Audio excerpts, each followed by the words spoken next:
이어서 정책위원장님 말씀드리겠습니다.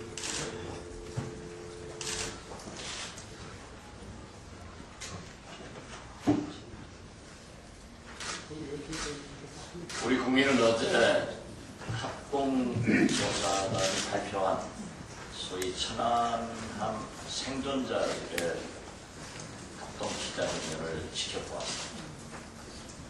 먼저 우리 민주당은 나름대로 건강한 생존자들의 모습을 보고 큰 위안도 느꼈지만 그분들에게 위로의 말씀도 전합니다. 그렇지만 그 내용은 군인답지 못했습니다. 우리 국민은 강력한 군인을 요구하지 나약한 마치 영화 촬영장 같은 그러한 군인을 원하지 않습니다. 어떤 누가 그러한 발상을 했는지 모르지만 군인답게 국민한테 보이는 것이 군인이지 환자답게 보이려고 이장하는 것은 군인이 아닙니다. 그리고 그 내용도 천편일률적으로 심지어 유족들의 가족들도 짜맞추기다 라고 하고 있고 그 내용은 국민이 도저히 납득할 수 없었다는 것을 다시 한번 지적합니다. 이러하면서 국정원장은 정보위에 나와서 협력을 요구하고 있습니다. 정부가 정확한 발표를 할 때까지 국민이 협력해달라. 그리고 언론의 과잉 보도에 대해서 자제도 요구를 했습니다. 그런데 정작 협력을 하지 않고 있는 것은 이명박 대통령입니다. 매일 아리수만 새로운 말을 생산해내고 있습니다. 어제는 정확하게 발표를 해야 된다. 그래야 죄를 지은 사람들도 인정한다라고 했습니다. 이것은 대통령은 이미 죄를 지은 사람을 알고 있다는 말씀 아닙니까? 처음부터 군, 국방부, 그리고 한나라당은 북한을 소행으로 이끌고 갔습니다. 그러나 청와대와 국정원, 그리고 미국은 북한의 소행으로 볼 수 없다. 이렇게 얘기를 했습니다. 그러면 이제 누구의 소행이고 무슨 원인입니까? 누가 죄를 지은 사람입니까? 국군 통수권자인 이명박 대통령께서는 매일 말씀을 생산하실 것이 아니라 사실을 밝히고 응분의 책임을 지는 그러한 대통령을 우리는 바라고 있다는 말씀을 드립니다. 이상입니다. 4월 3일 방송된 KBS의 다큐멘터리 3일 나레이션과 관련해서 일부 프로그램에서 논란이 되고 있는 나레이터가 출연해서 게이트 키핑이 제대로 되고 있는 의문이다. 이런 요지의 발언을 김윤규 사장이 했다고 합니다. 이에 대해서 4월 6일 KBS 노조는 윤도현 그리고 김재동 그리고 이제 김미화 KBS에서 진정 블랙리스트가 존재하고 있는가 라는 성명서를 냈다고 합니다. 정말 무슨 기준으로 이러한 연예인들을 논란의 대상으로 블랙리스트로 낙인 찍고 있는 것인지 묻지 않을 수 없습니다. KBS 김인규 사장의 발언이 사실이라면 이 사람이 이미 KBS 공영방송의 사장으로서의 자격을 상실한 사람이다. 청와대 방송 전용 PD나 할 수 있는 얘기다.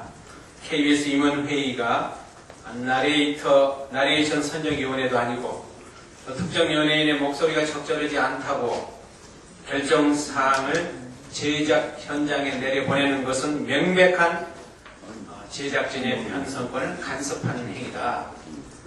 이미 김인구 사장의 이와 같은 발언이 사실이라면 공영방송의 사장으로서의 자격을 스스로 포기하고 있다는 점을 엄중히 경고합니다. 또 요즘 MBC에서 노조가 파업 중입니다.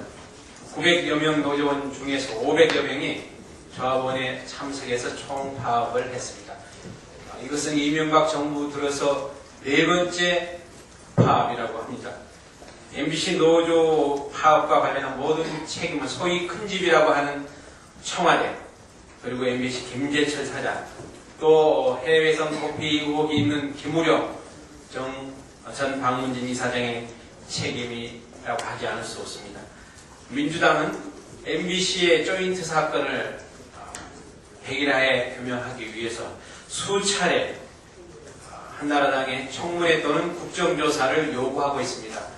이것은 정파적 이해관계를 분명히 뛰어넘은 것이고 대한민국 국민 모두가 바라는 것이고 헌법이 보장하고 있는 언론 자유를 심각하게 침해하고 있을 뿐 아니라 실정법상으로도 조인트 까는 거, 매 맞는 것, 이게 상해죄가 될는지 폭행죄가 될는지, 또 말 안 듣는 사람을 말 듣게 해서 무슨 대청소를 억지로 하게 했다고 한다면 이것은 공갈인지 협박인지 강요죄인지, 이것은 대검 중수부가 신속하게 수사에 착수해야 할 것이다.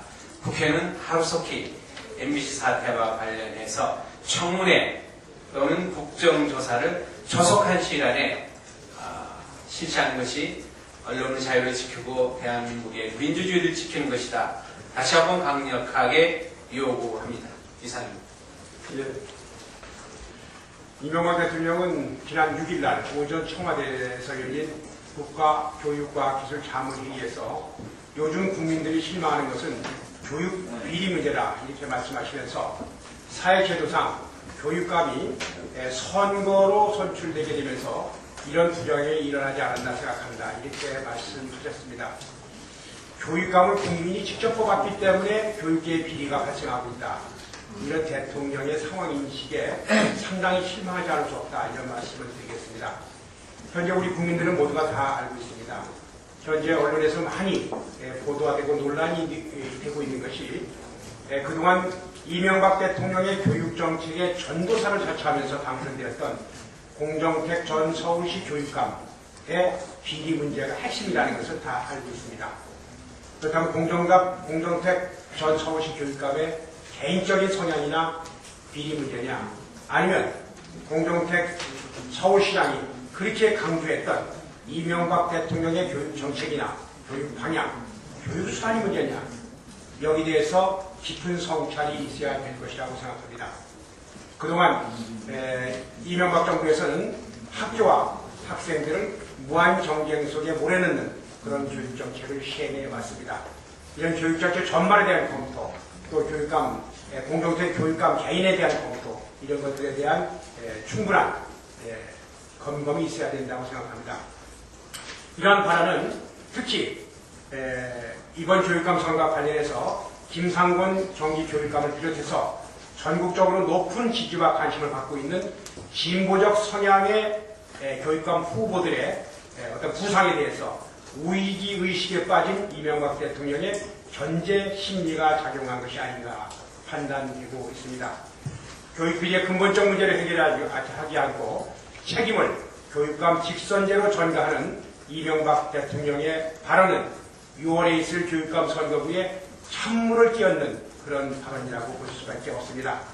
교육감 선거와 6.2 지방선거에 영향을 미치는 발언을 더 이상 해주시 말 것을 간곡하게 당부드리겠습니다.